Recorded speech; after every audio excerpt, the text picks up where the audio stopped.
Garcia immediately looking to establish the jab, and first one to make a mistake because it's competition, and it can only be one winner.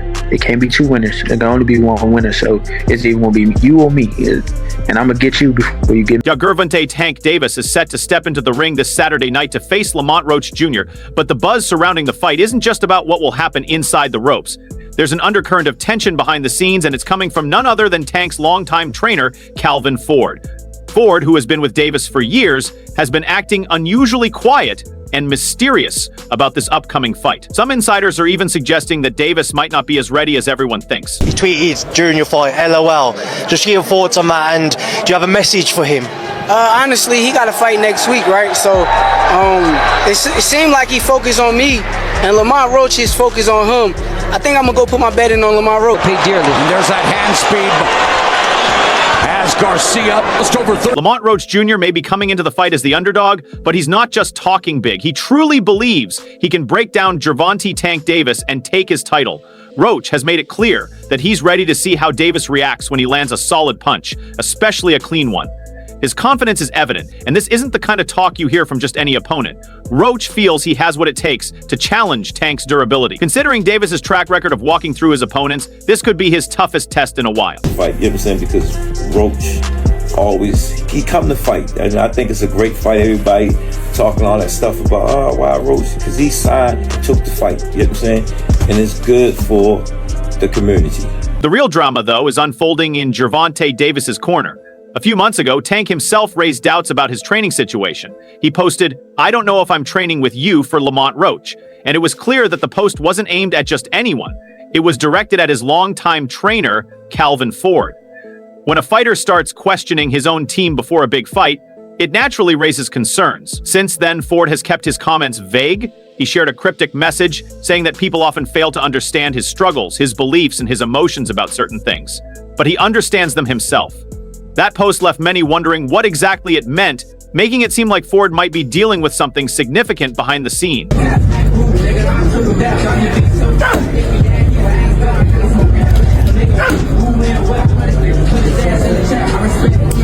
did one, and while the power punches landed in the first 3 minutes. It turns out that the drama isn't over yet. According to those close to him, Tank Davis has a habit of underestimating his opponents when he steps into the ring, and that could cost him when he faces Lamont Roach Jr.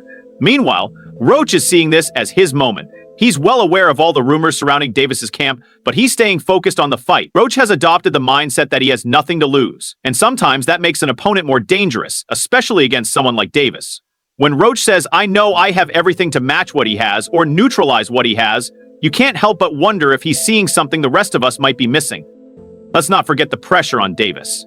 He's positioned himself as the face of boxing, but recently, people have started questioning whether he's truly living up to that title. The $80 pay-per-view price for this fight has frustrated many fans, especially after the high-profile, blockbuster fight cards they've seen lately at no extra cost. If Tank doesn't dominate in this fight, people will start doubting his value. He has to deliver not just a win, but a statement. On the other hand, Roach is stepping into the ring with everything to gain. My whole family is from DC. My whole family, like my entire family. Don't bring them.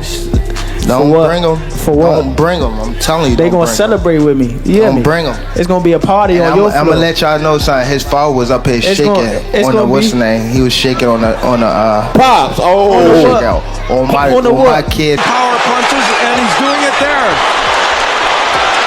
Lamont Roach Jr. may not be the hardest puncher that Gervonta Tank Davis has faced, but he has the skills and the confidence to go the full 12 rounds.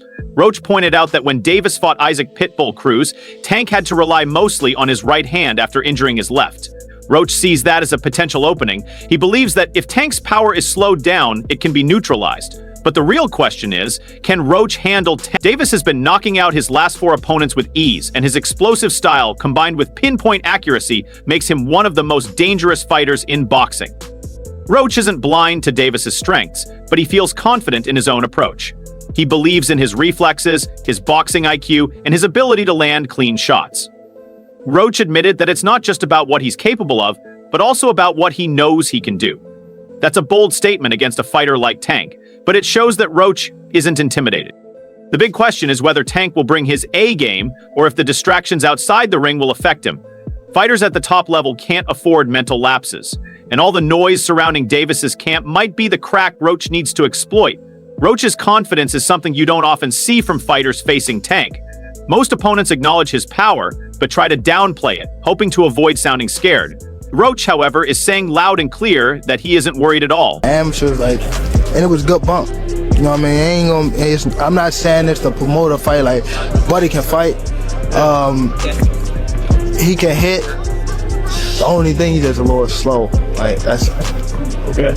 Now, one thing Garcia's good at is cutting off the ring, and he's doing that fairly well. Lamont Roach Jr. is bringing a different kind of energy to this fight, one that suggests he might know something the rest of us don't.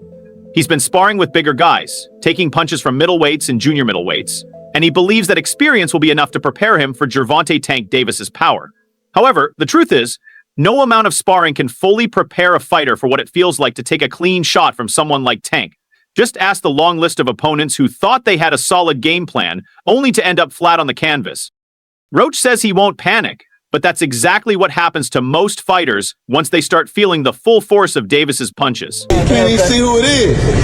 Hey, who is the dude? Who is the dude? And that right there is where online they say that Garcia had to take advantage of Davis's slow starts. It's one thing to take punches in sparring, where you're wearing headgear and everything is controlled. But when you're in that ring under the bright lights facing a 135-pound powerhouse like Gervonta "Tank" Davis, everything changes. The footwork gets messy, your hands start dropping, and your survival instincts kick in. Lamont Roach Jr. might believe he can handle it, but belief doesn't always match up to reality. Roach's biggest challenge isn't just Tank's power, it's Tank's ability to adapt. Davis isn't just a knockout artist, he's a smart, calculated finisher. He spends the first few rounds reading his opponent, making them comfortable, and then when they least expect it, he lands the big blow. If Roach isn't careful, he could walk right into something he doesn't see coming. Roach talks about making adjustments and being ready for anything, but all it takes is one mistake, 1 second of hesitation, or one lazy jab, and it could be over just like that. I say 9th round. What? I say 9th round. You said 9? Yeah. What's your response to that, Lamont? Look, he got scared. Look.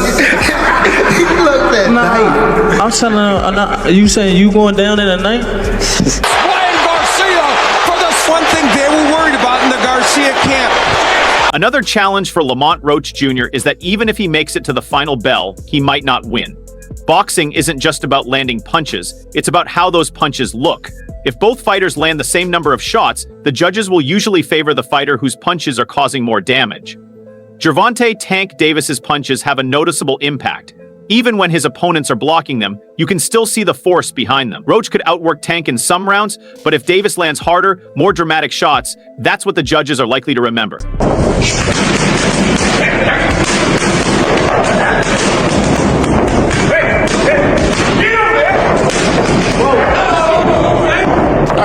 The rivalry between Terence Crawford and Gervonta "Tank" Davis is a mix of personal dislike and professional competition. Crawford's criticism of Davis goes beyond typical trash talk. He seems truly disgusted by Davis's personality and how he carries himself. On the other hand, Tank isn't shy about firing back, accusing Crawford of being desperate for recognition. It's clear that this back and forth won't end anytime soon. Both men are too proud and too competitive to back down.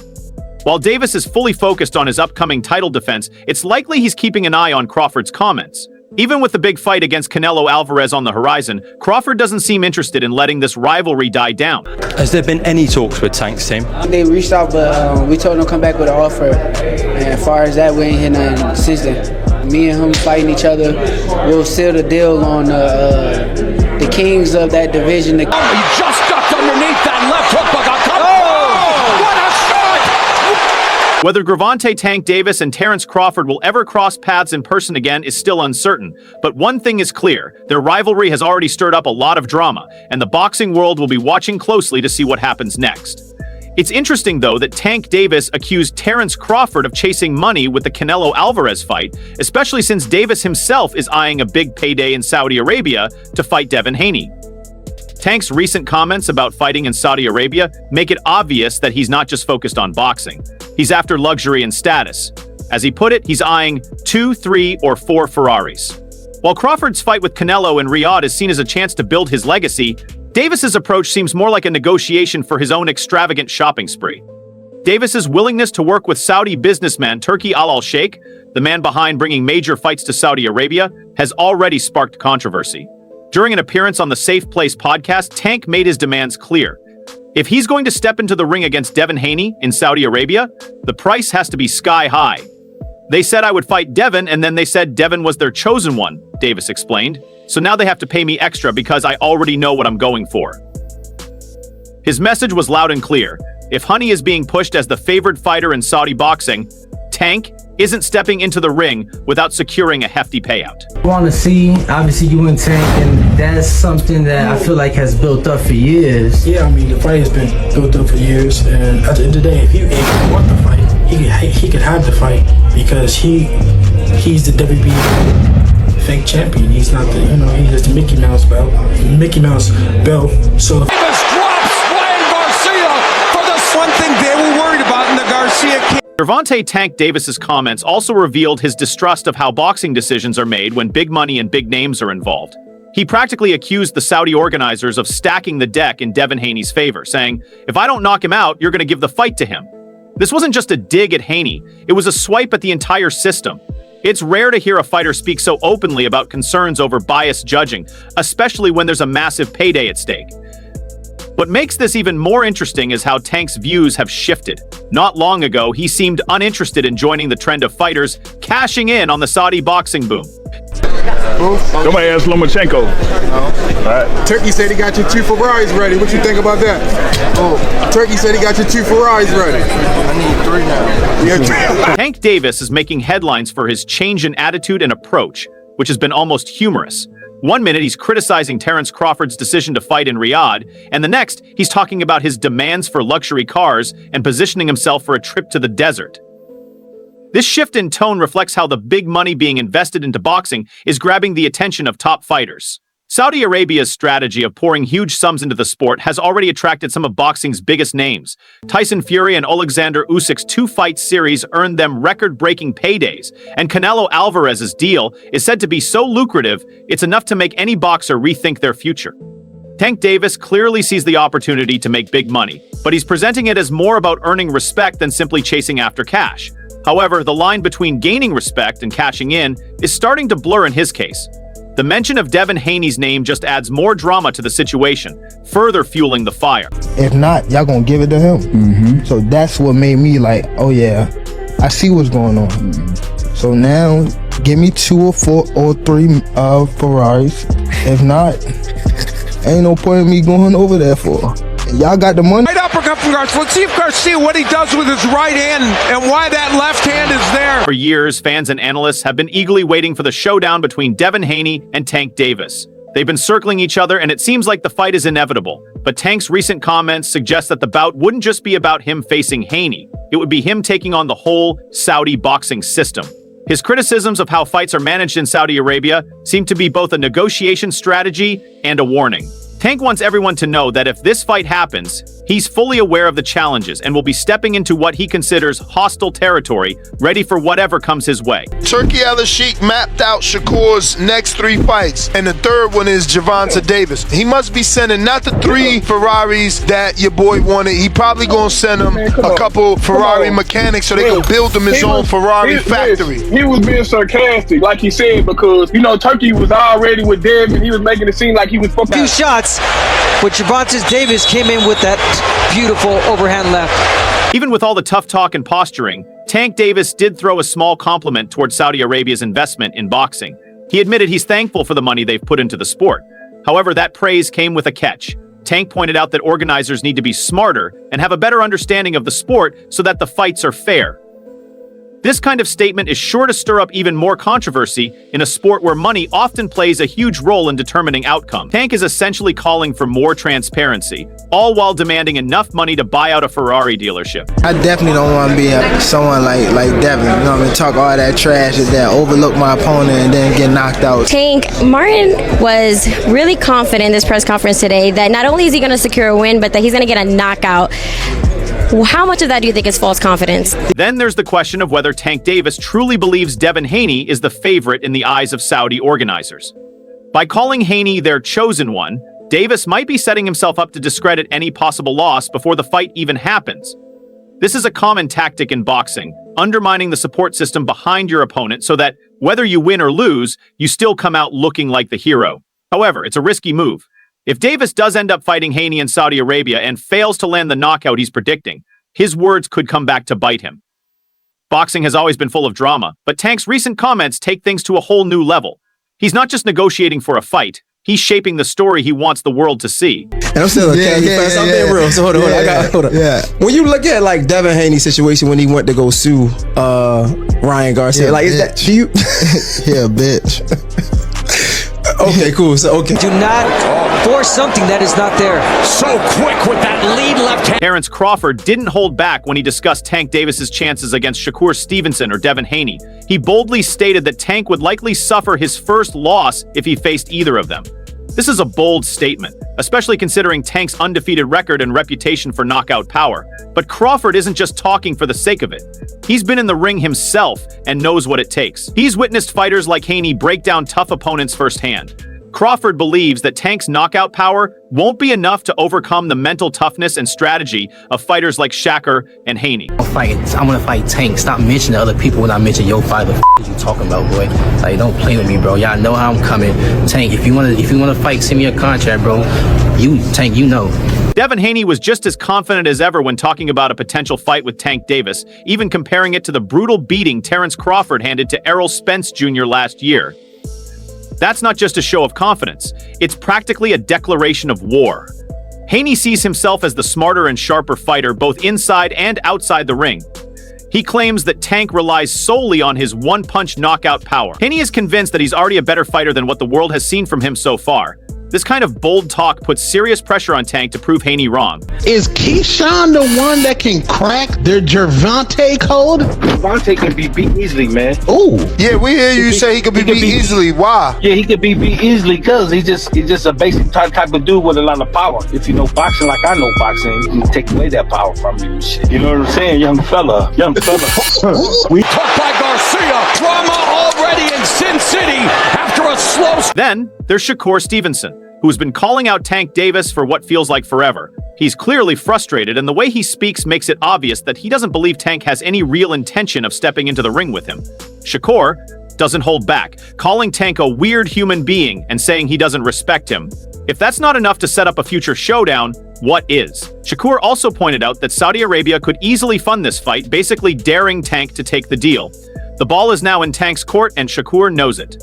I thought he was a tremendous talent. I still think he is. And I think he'll beat any lightweight with the possible exception of Keyshawn Davis.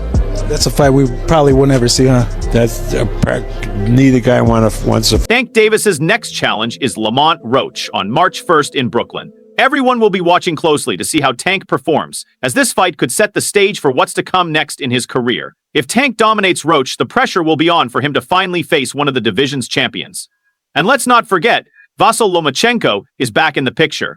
Tank's team approached Lomachenko last year, but he was taking a break from boxing at the time. Now that Lomachenko is back, he could very well be Tank's next target. A fight between these two would be a huge event, given Lomachenko's smooth style and reputation as one of the best pound-for-pound fighters when he's at his peak. I say 9th round. What? I say 9th round. You said 9? Yeah. What's your response to that, Lamont? Look, he got scared. Look. He looked at night. I'm telling you, you saying you going down in a night? You know that power curry late. That left hook, But there's more to all of this than just Tank's desire for big paydays. He's openly discussed negotiating with Saudi Arabia's big money backers, demanding at least 4 Ferraris before even considering a deal. While some might brush this off as just Tank being Tank, others see it as a clear sign of how the game is changing. Saudi Arabia's deep pockets are shifting the balance of power in boxing, and Tank knows it. He's playing hardball, but with so much money on the table, who's to say that the Saudi backers won't meet his demands? The irony here is hard to miss. Not long ago, Tank threw shade at Terrence Crawford, accusing him of chasing money, yet here he is, publicly holding out for luxury cars and massive payouts.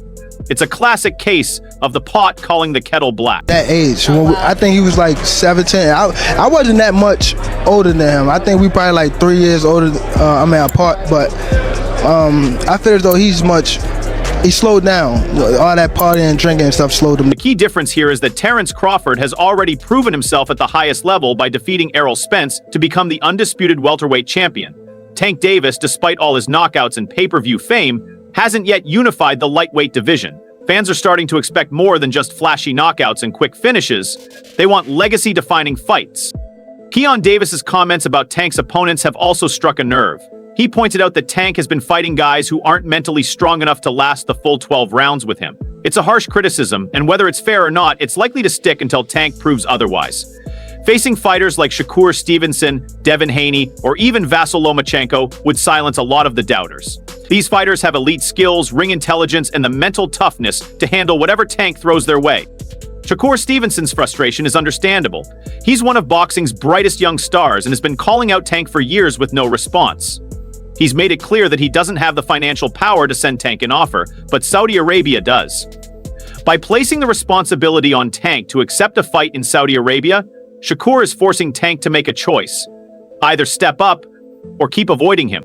Boxing history shows us that talk only goes so far. When that first power shot lands, all the bravado in the world won't save you. It's going to come down to whether Tank can handle what's coming at him. And based on what we've seen, surviving in the ring with Tank Davis is no easy task. What do you think about this? Share your thoughts below, and don't forget to like and subscribe to the channel for more updates. See you in the next one.